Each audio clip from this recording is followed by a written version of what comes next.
Assalomu alaykum ustod aziz. علیکم السلام و رحمت الله. دو سوال گفتم. یکی از آنها همین در داخل نماز در وقت دعا کردن، مثال در وقت سجده و رکوع به جای مثال سبحان ربی العظیم میشود که دیگر دعاها رو کنیم و بعد از صلوات میشود که مثال یک چند دعاها رو خونیم. در سجده میگویید؟ بله. بله، در سجده پیامبر صلی الله علیه وسلم ما رو ترغیب کردن که اقرب ما یکون العبد من ربه و هو ساجدون، از همه حالتی که بنده به الله تعالی نزدیک است این حالتی سجده است.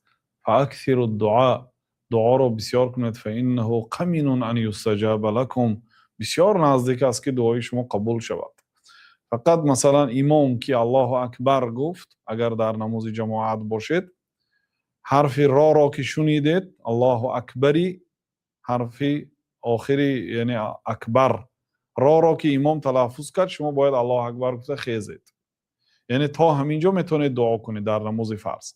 در نماز سنت یا نافله که خودتان راهبرش هستید، امیرش خودتان هستید، میتونید چقدر خواهید دراز کنید. بله.